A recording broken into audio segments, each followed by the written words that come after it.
predicando arriba abajo y trabajando en mi escuela.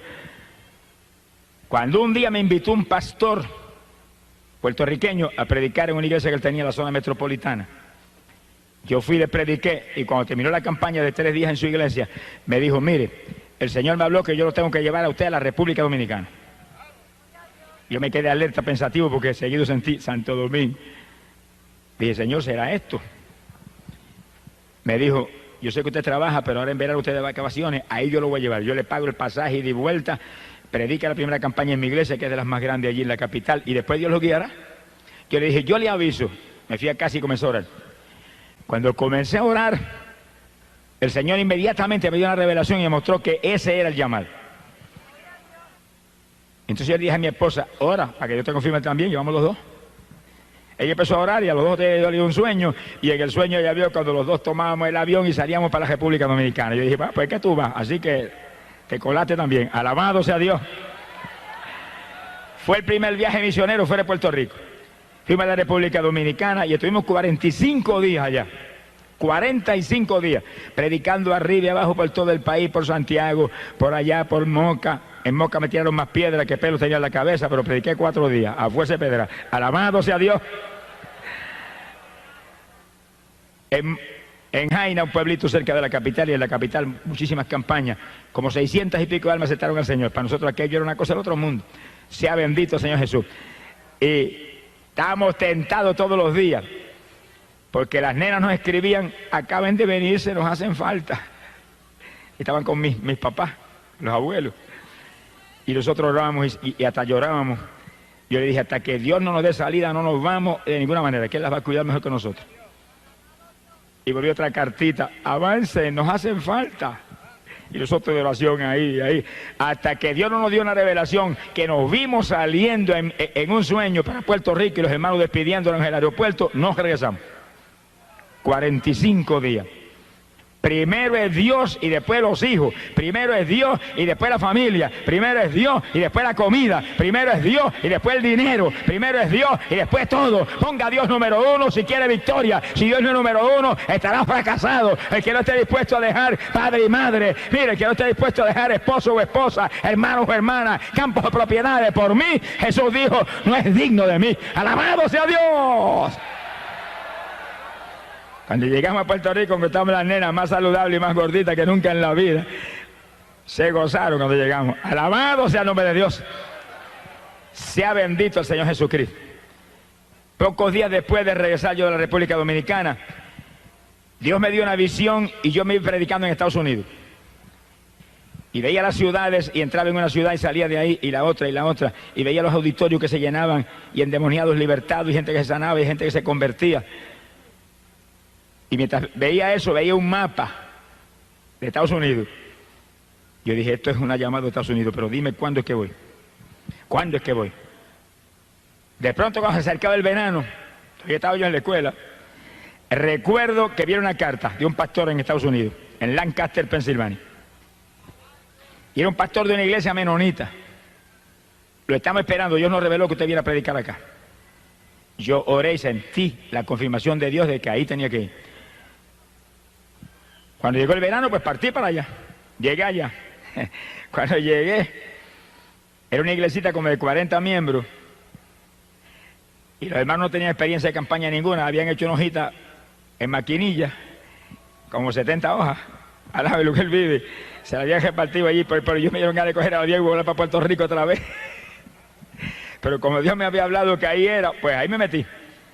Y comenzamos la campaña en la iglesia con ese grupo. Y empecé yo a predicarle a ellos de la palabra, de los dones del Espíritu, del bautismo del Espíritu, y comenzó a caer el poder. La primera que bautizó fue la esposa del pastor. Nunca me olvido que ellos usan velo, y cuando cayó el poder sobre ella, danzaba y el velo parecía un remolino dando vueltas y hablaba en lengua que no paraba, y la iglesia todo y todo el mundo asustado, a punto de salir corriendo, y siguió cayendo el poder, y en pocos días bautizó a todo el mundo con el Espíritu Santo.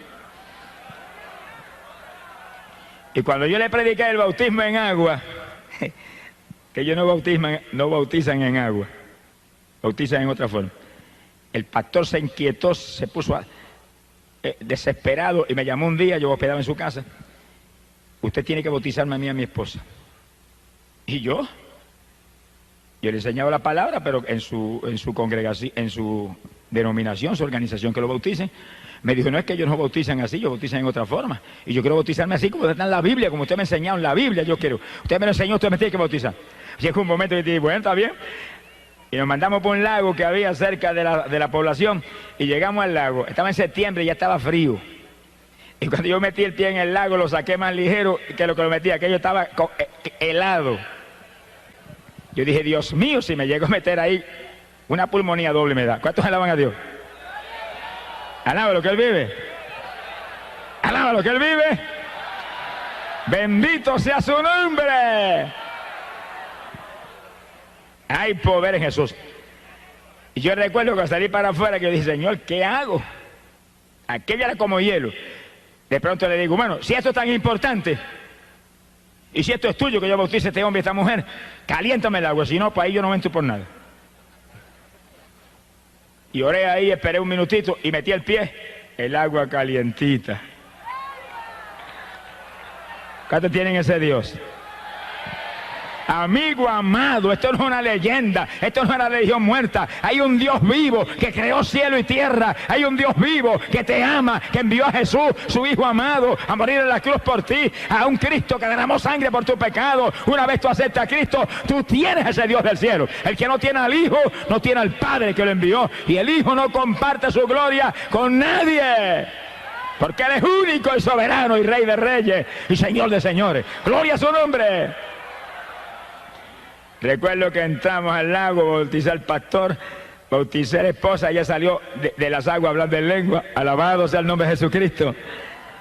Y a los pocos días me dice el pastor, mira, hay otro pastor que está desesperado por bautizarse, y ahí vamos para el lago de nuevo. Volví yo, si es tan importante, caliéntala. Y volvió Dios y calentó el lago y bautizamos al otro pastor también. ¿Cuántos alaban?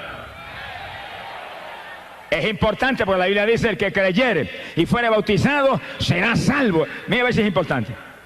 Ese es el evangelio. Predicate este evangelio a toda criatura. El que creyere y fuere bautizado será salvo. Óigalo, amigo. Quiere decir que después que usted acepta a Cristo de corazón, que arrepentido lo acepta, que Él le ha perdonado sus pecados, que usted es salvo. Óigalo. Que ya usted es salvo por su arrepentimiento. Viene el bautismo en agua, donde usted va a sumergir este cuerpo que llevó pecado, va a destruir este cuerpo de pecado y va a salir del agua como el que sale una nueva criatura para vida nueva con Jesucristo el Salvador. Ese es el bautismo. Alabado sea Dios. Ese es el bautismo que Cristo estableció.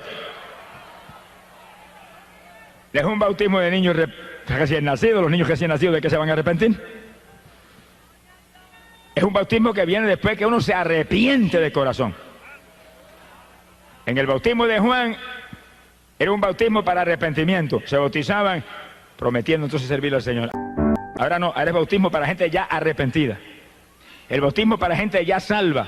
Como la comunión, el sacramento de la Santa Cena o la comunión es un sacramento para gente ya salva. Eso no es un sacramento para pecadores. El pecador que se bautiza o el pecador que recibe la comunión, lo que están comiendo y bebiendo y recibiendo es juicio, condenación, porque lo dice la Biblia. Eso no es para inconversos, eso no es para pecadores. Esos son sacramentos santos para edificar, bendecir gente, fortalecer en la fe, gente que ya se convirtió, gente que ya son salvas. Alabado sea su nombre. Hoy en día hay más disparates, mire que...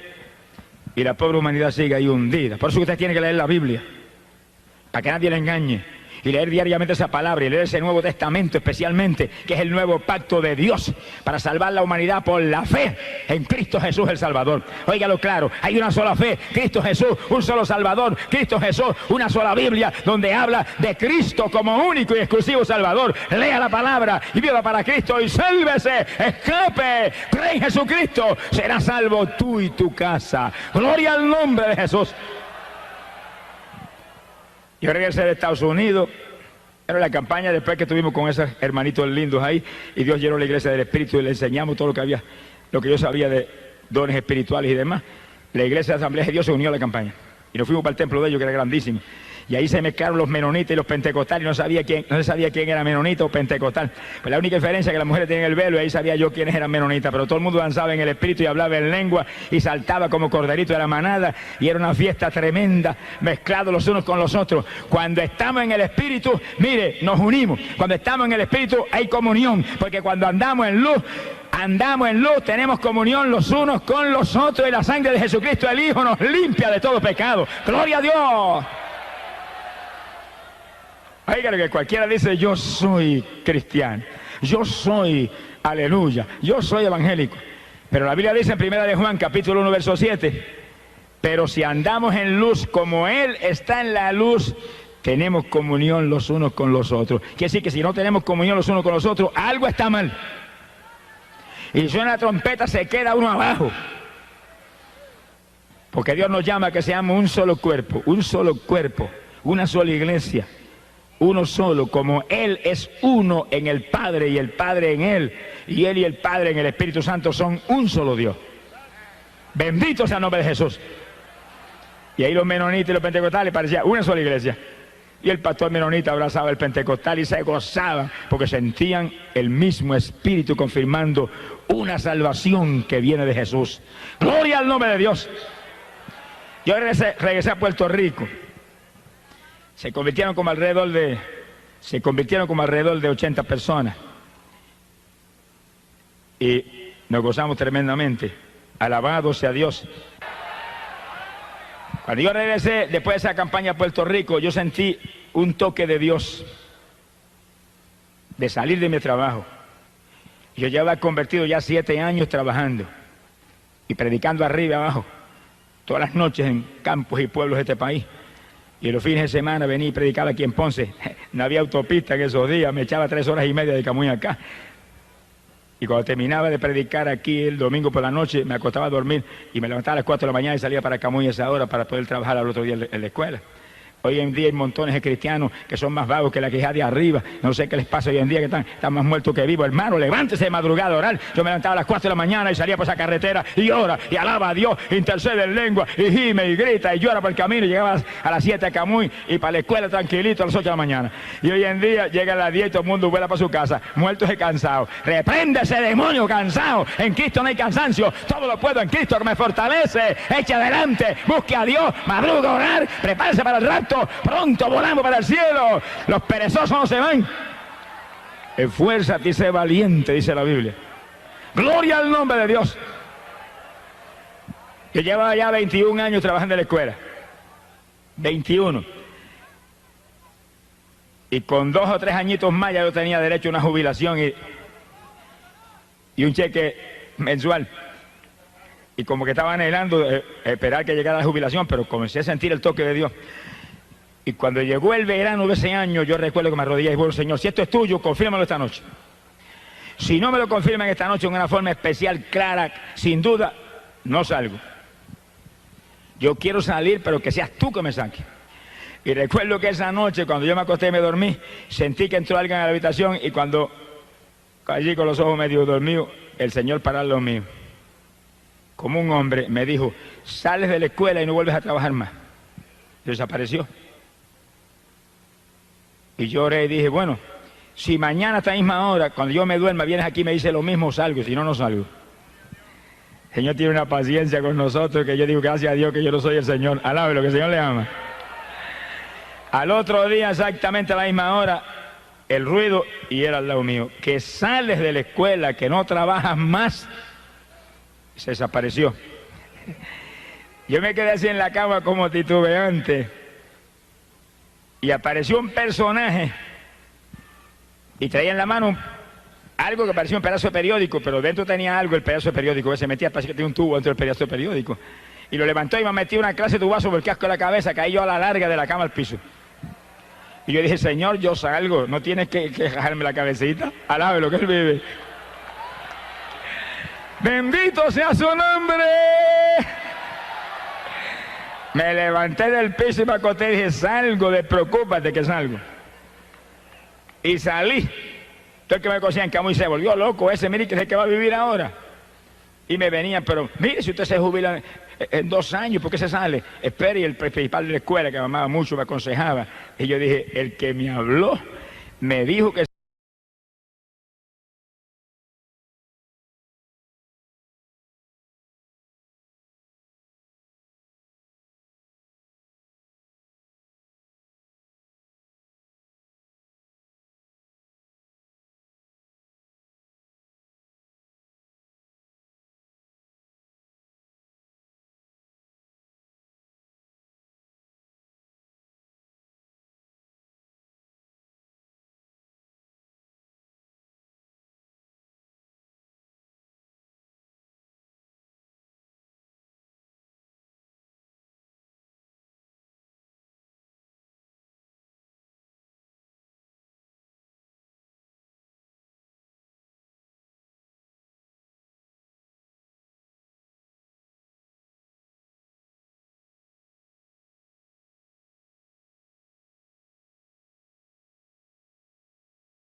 minds. The trouble is that the fire. When I'm with me, and know what I speak to me. They have to know which girl died. Though the work is done now. You're a people in me,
since we